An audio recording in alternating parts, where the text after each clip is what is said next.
41வது நினைவேந்தல்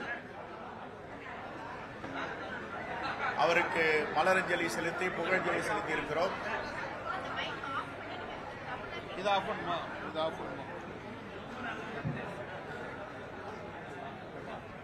சர்தார் வல்லபாய் பட்டேல் அவர்களின் 150வது பிறந்தநாள் விழா காங்கிரஸ் பேரியக்கத்தின் சார்பாக கொண்டாடப்பட்டிருக்கிறது. காலையில் யானை கவனி வால்ட்ராக் சாலையில் உள்ள அன்னை இந்திரா காந்தி சிலைக்கு மாலை அணிவித்து மரியாதை செய்திருக்கிறோம்.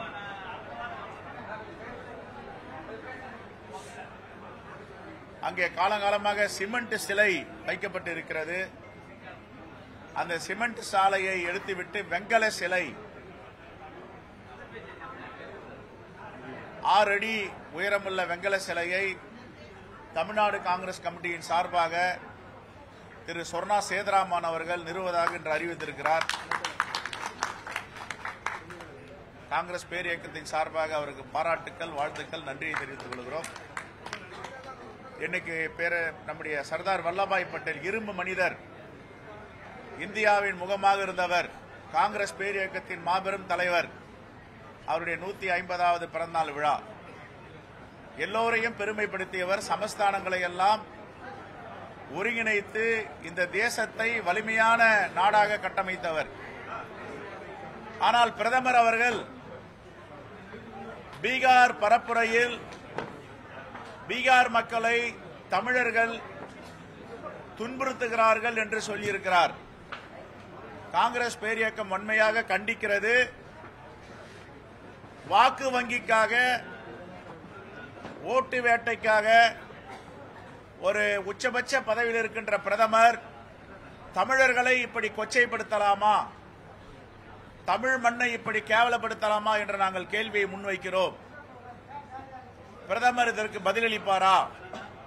பீகார் மட்டுமல்ல, அசாம், ஒரிசா, மேற்கு வங்கம் போன்ற பல மாநிலங்களில் புலம்பெயர்ந்த பீகாரிகள், வங்க மொழியை பேசுபவர்கள் எல்லோரும் இங்க மகிழ்ச்சியாக வாழ்ந்து கொண்டிருக்கிறார்கள்.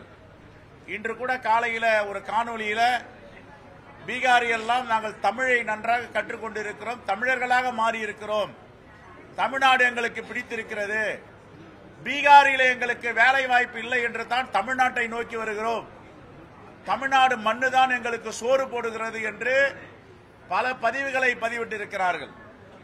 ஆனால் ஒரு உச்சபட்ச பதவியில் இருக்கின்ற பிரதமர் இப்படி சொல்வது வேதனை அளிக்கிறது. இதை வன்மையாக கண்டிக்கிறோம்.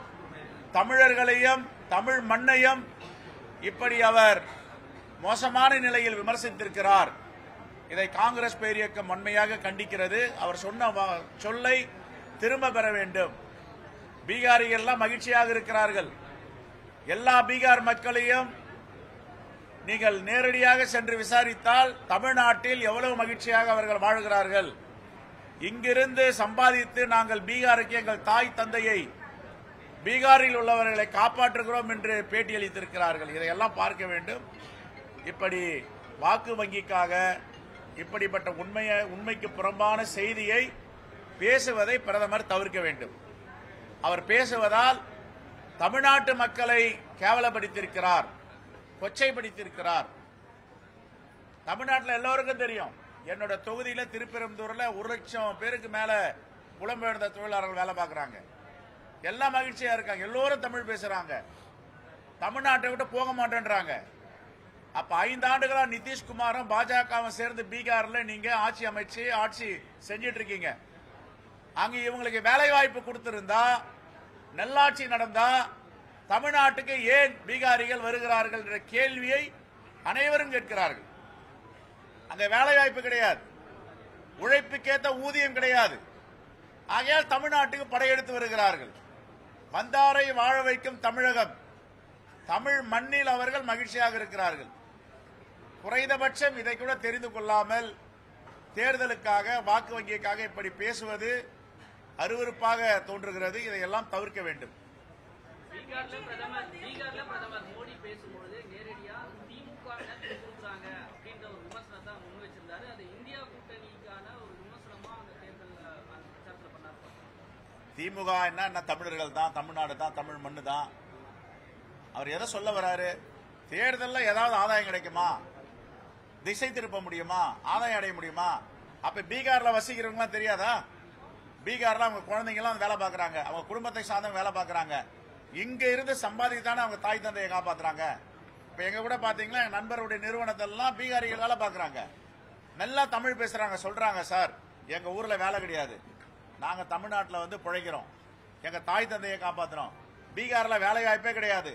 இந்த 5 ஆண்டுகளாக நிதிஷ்குமாருடைய ஆட்சியில பிஜேபி கூட்டணியில வேலை வாய்ப்பு இருந்ததும் போயிடுச்சு. அப்படி அவங்க வேலை வாய்ப்பு கொடுத்தா நாங்க ஏன் தமிழ்நாட்டுக்கு வரன்ற கேள்வி அவங்க முன்வைக்கிறாங்க. அப்ப திமுகவை அவங்க தனிமைப்படுத்தி இப்படி பேசுவது இது அரசியல் நாகரிகம் இல்ல. தமிழ்நாட்டையும் தமிழ்நாட்டு மக்களையும் அவர் கேவலப்படுத்தி இருக்கிறார். இதான் இதோடைய விடை. ஒரிசா தேர்தல் போது கூட வந்து பூரி ஜெகநாதர் கோயிலுடைய சாவி தமிழகத்தில் தான் இருக்கு அப்படின்னு பிரதமர் நரேந்திர மோடி வந்து பேசியிருந்தாரு. ஒவ்வொரு முறையும் இந்த வட மாநிலங்களில் தேர்தல் நடக்கும்போது இந்த மாதிரியான பேச்சுக்களை எப்படி பாக்குறீங்க? பாஜகவுடைய மாநில தலைமையோ டெல்லியோ என்ன நினைக்கிறாங்கன்னு இல்ல, எப்பவுமே வந்து தமிழ்நாட்டு மேல ஒரு பொறாமை இருக்கதான் செய்யுது.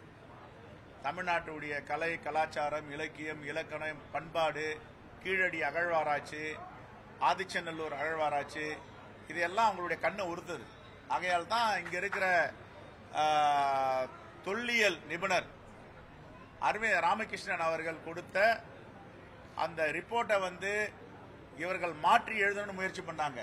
அவங்க முயற்சி நான் சமஸ்கிருதம் முதன்மையான மொழி என்பதை அதை எஸ்டாப்ளிஷ் பண்றதுக்கு எல்லா முயற்சியும் பண்ணி தோல்வி அடைஞ்சிட்டு இருக்காங்க. அதோடைய பொறாமையுடைய உச்சம் தான் தமிழர்கள் மேல இப்படி சேற்றை வாரி இறைப்பது, சகதை வாரி இறைப்பது, இந்த வேலையில் இறங்கியிருக்காங்க. இந்த விஷயத்துல தமிழக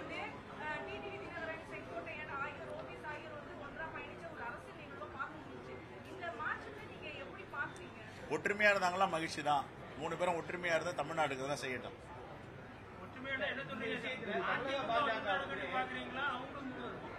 என்னங்க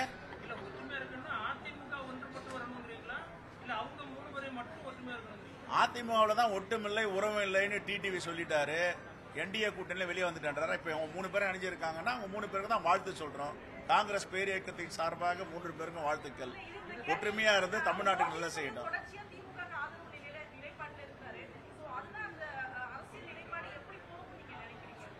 எங்களுக்கு அதை பத்தி ஜோசியம் சொல்ல முடியாது, ஆரோட சொல்ல முடியாது.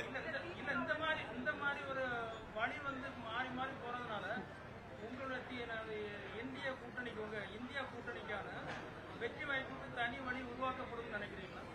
இந்தியா கூட்டணி ஏற்கனவே 45 விழுக்காடுக்கு மேல வாக்கு வங்கியை பெற்று வலிமையா இருக்கு. 200 தொகுதிக்கு மேல வெற்றி பெறுவோம் இந்தியா கூட்டணி. ஆனா அவங்க நாளுக்கு நாள் பலவீனம் அடைஞ்சிட்டு இருக்காங்க. இப்ப இன்னைக்கு வேற தமிழ்நாட்டு மக்களையும் தமிழ்நாட்டையும் பிரதமர் இப்படி பேசியிருப்பது தமிழ்நாட்டு மக்கள் எப்படி பார்ப்பாங்க? ஒரு உண்மைக்கு புறமான நாட்டுடைய பிரதமர் பேசுறாரு, எப்படி பார்ப்பாங்க தமிழ்நாட்டு மக்கள்? பீகாரிகளை இல்ல, எல்லா மாநிலத்தை புலம்பெயர்ந்த தொழிலாளர்களும் அரவணைக்கிறோம் தமிழ்நாட்டு மக்கள். தமிழ்நாடு தான் வந்தாரை வாழ வைக்கும் புண்ணிய பூமி. இந்த பூமியை பத்தி மக்களை பத்தி கேவலப்படுத்திட்டார்ல. இந்தியா கூட்டணி வந்து 45 விழுக்காடு வந்து உங்களுக்கு வெற்றி வாய்ப்புக்கான வாய்ப்பு இருக்குறீங்க. வாக்கு காங்கிரசினுடைய சதவீத வாக்கு புரியல. இந்தியா கூட்டணிக்கு வந்து 45 விழுக்காடு வெற்றிக்கான வாய்ப்பு. அதே நேரத்தில் வந்து உங்க காங்கிரசுக்கு எத்தனை விழுக்காடு இந்த தேர்தல் வெற்றி சதவீதம்? 10 விழுக்காடுக்கு மேல நாங்க இருக்கோம். இன்னும் இப்ப கிராம கமிட்டியான பீட்டர் போசிங்க உட்கார்ந்துருக்காரு. அவர் தலைமையில அமைப்பு கிராம கமிட்டி சீரமைப்பு செய்து இப்ப ஏறக்குறைய 85 விழுக்காடுக்கு மேல கிராம கமிட்டியை புனரமைப்பு செஞ்சிருக்கும். இதெல்லாம் இன்னும் வலிமை சேர்க்கும். 10ன்றது 20 விழுக்காடு வாக்கு வங்கியா மாறும். தேர்தலில் தான் தெரிய போகுது. திமுக அனைத்து கட்சி கூட்டத்துக்கு அழைப்பு விஜய்க்கு அழைப்பு கொடுத்துருக்கு. விஜய் பங்கேற்கணும்னு நினைக்கிறீங்க? ஜனநாயக சக்திகள் எல்லோரும் பங்கேற்கணும். அதுல எஸ்ஐஆர் என்பது ஃபார்ம் 6, ஃபார்ம் 7, ஃபார்ம் 8 என்ன அவங்க செஞ்சாங்கன்னு தெரியும். அதனால ஜனநாயகத்தின் மீது நம்பிக்கை உள்ளவர்கள் எல்லோரும் ஒருங்கிணைக்க தான் மாண்பு முதலமைச்சர் அழைப்பு கொடுத்திருக்கார்.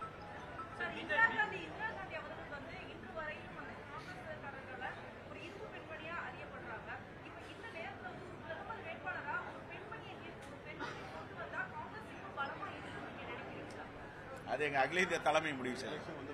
எங்க வேட்பாளர் ஒரே வேட்பாளர் தலைவர் ராகுல் காந்தி தான். விஜய் அவர்கள் வந்து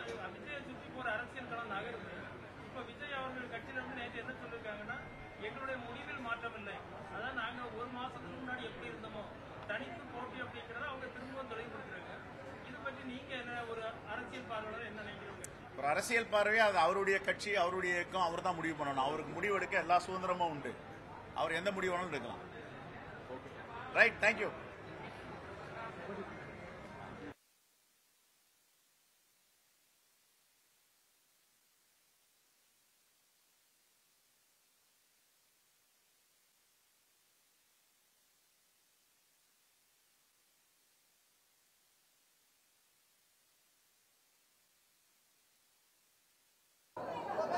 போலாங்களா? அன்னை இந்திரா காந்தி அவர்களின் 41வது நினைவேந்தல் அவருக்கு மலரஞ்சலி செலுத்தி புகழஞ்சலி செலுத்தி இருக்கிறோம்.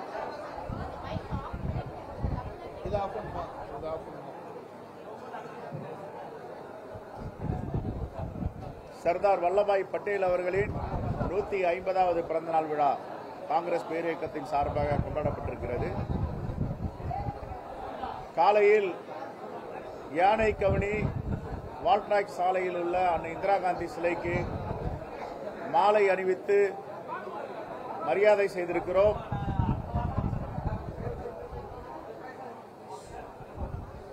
அங்கே காலங்காலமாக சிமெண்ட் சிலை வைக்கப்பட்டு இருக்கிறது.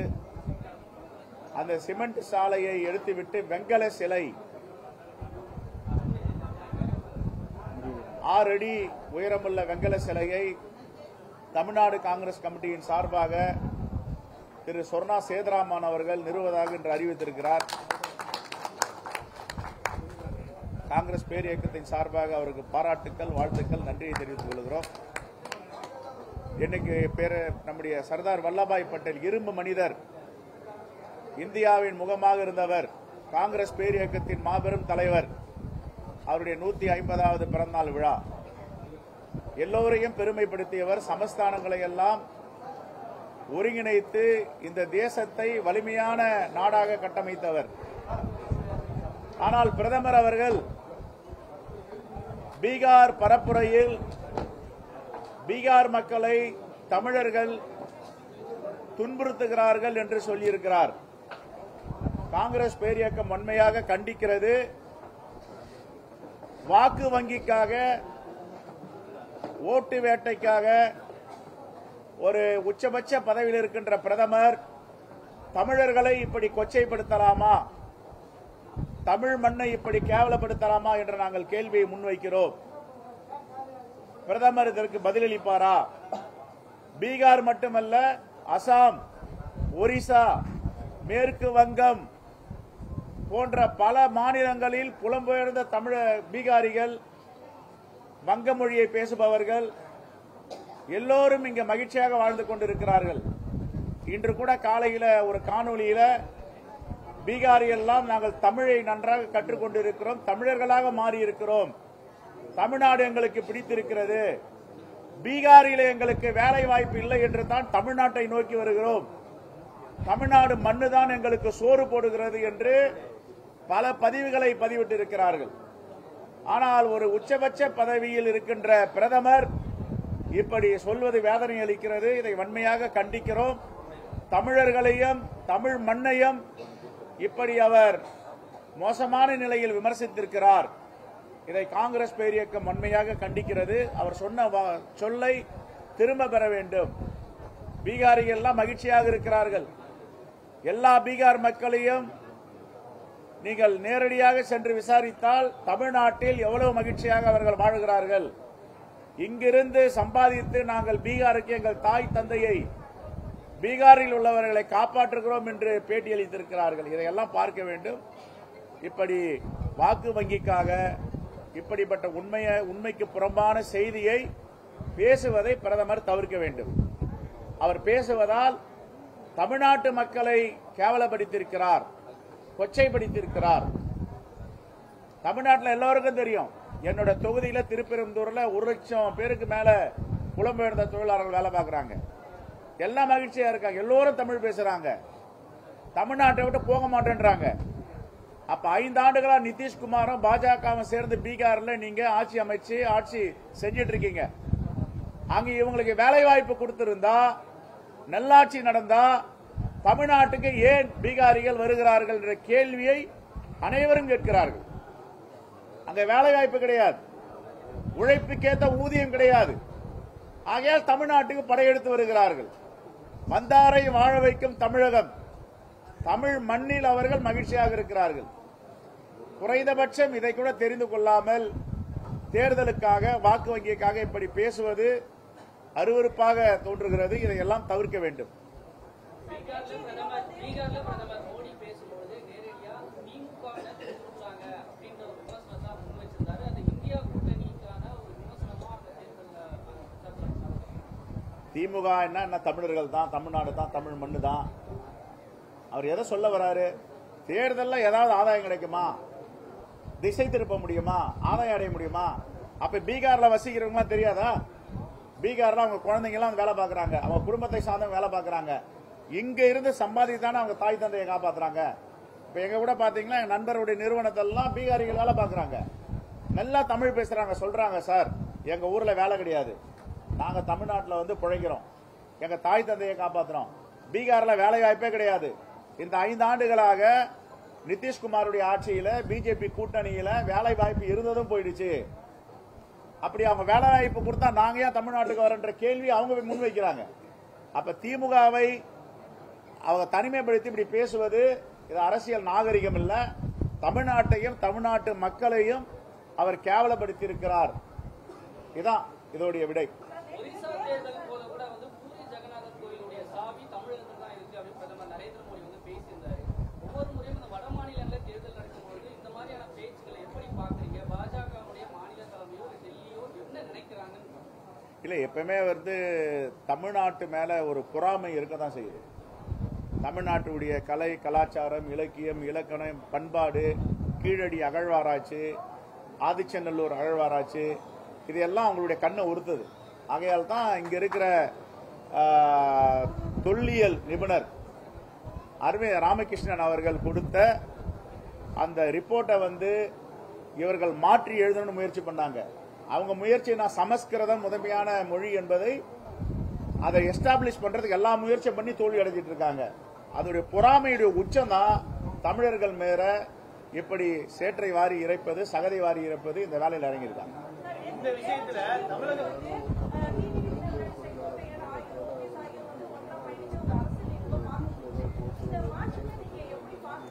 ஒற்றுமையா இருந்தாங்களா மகிழ்ச்சி தான்.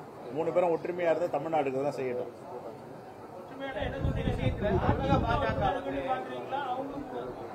என்னங்க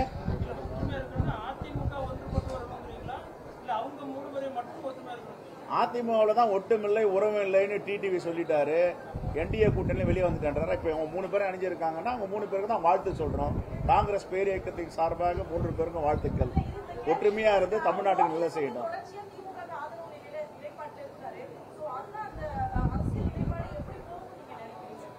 எங்களுக்கு அதை பத்தி ஜோசியம் சொல்ல முடியாது, ஆரோட சொல்ல முடியாது.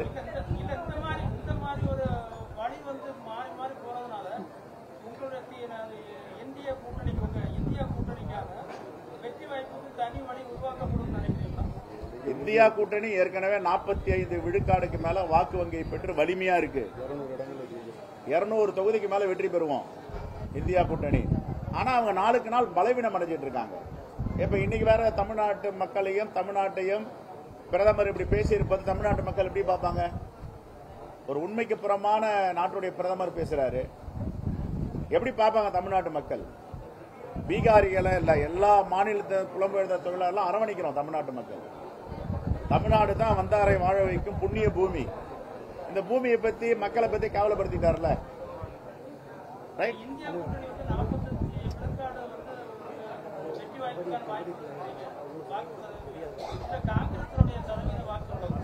புரியல. இந்தியா கூட்டணிக்கு வந்து 45 விழுக்காடு வெற்றிக்கான வாய்ப்பு. அதே நேரத்தில் வந்து உங்க காங்கிரஸுக்கு எத்தனை விழுக்காடு இந்த தேர்தலில் வெற்றி சதவீதம்? 10 விழுக்காடுக்கு மேல நாங்க இருக்கோம். இன்னும் இப்ப கிராம கமிட்டியான பீட்டர் போஸ் இங்க உட்கார்ந்து இருக்காரு. அவர் தலைமையில அமைப்பு, கிராம கமிட்டி சீரமைப்பு செய்து இப்போ ஏறக்குறைய 85 விழுக்காடுக்கு மேலே கிராம கமிட்டியை புனரமைப்பு செஞ்சிருக்கோம். இதெல்லாம் இன்னும் வலிமை சேர்க்கும். 10ன்றது 20 விழுக்காடு வாக்கு வங்கியா மாறும். தேர்தலில் தான் தெரிய போகுது. SIR விவகாரத்துல திமுக அனைத்து கட்சி கூட்டத்துக்கு அழைப்பு கொடுத்திருக்கு. விஜய்க்கு அழைப்பு கொடுத்திருக்கு. விஜய் பங்கேற்கணும்னு நினைக்கிறீங்க? ஜனநாயக சக்திகள் எல்லோரும் பங்கேற்கணும். அதுல SIR என்பது ஃபார்ம் 6, ஃபார்ம் 7, ஃபார்ம் 8லாம் என்ன அவங்க செஞ்சாங்கன்னு தெரியும். அதனால ஜனநாயகத்தின் மீது நம்பிக்கை உள்ளவர்கள் எல்லோரும் ஒருங்கிணைக்கு தான் மாண்பு முதலமைச்சர் அழைப்பு கொடுத்திருக்கார்.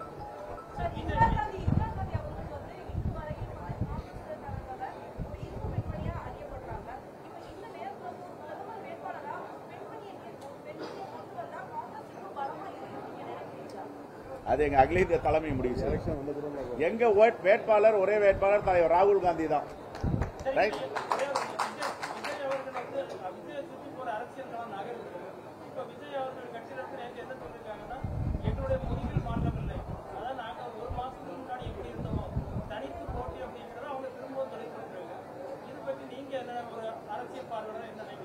ஒரு அரசியல் பார்வையா அது அவருடைய கட்சி, அவருடைய இயக்கம், அவர் தான் முடிவு பண்ணணும். அவருக்கு முடிவெடுக்க எல்லா சுதந்திரமும் உண்டு. அவர் எந்த முடிவு வேணாலும் எடுக்கலாம். Right, thank you. இந்த கபாடி பிளேயர் கார்த்திகா அவர்களுக்கு காங்கிரஸ் பேரியக்கத்தின் சார்பாக அவருக்கு மரியாதையும் சன்மானமும் அளிக்க இருக்கிறோம். அவர் இன்னைக்கு வர வைக்கிறதுக்கு முயற்சி பண்ண சேலத்தில் இருக்காங்க. இன்னைக்கு மிக விரைவில் வைத்து ஒரு பாராட்டு விழாவும் ஒரு விருது அளிப்பதற்கும் முயற்சி பண்ணிட்டு இருக்கோம். அவர்களுக்கு காங்கிரஸ் பேரியக்கத்தின் சார்பாக அவருக்கு மரியாதையும் சன்மானமும் அளிக்க இருக்கிறோம். அவர் இன்னைக்கு வர வைக்கிறதுக்கு முயற்சி பண்ண சேலத்தில் இருக்காங்க. இன்னைக்கு மிக விரைவில் வைத்து ஒரு பாராட்டு விழாவும் ஒரு விருது அளிப்பதற்கும் முயற்சி பண்ணிட்டு இருக்கோம்.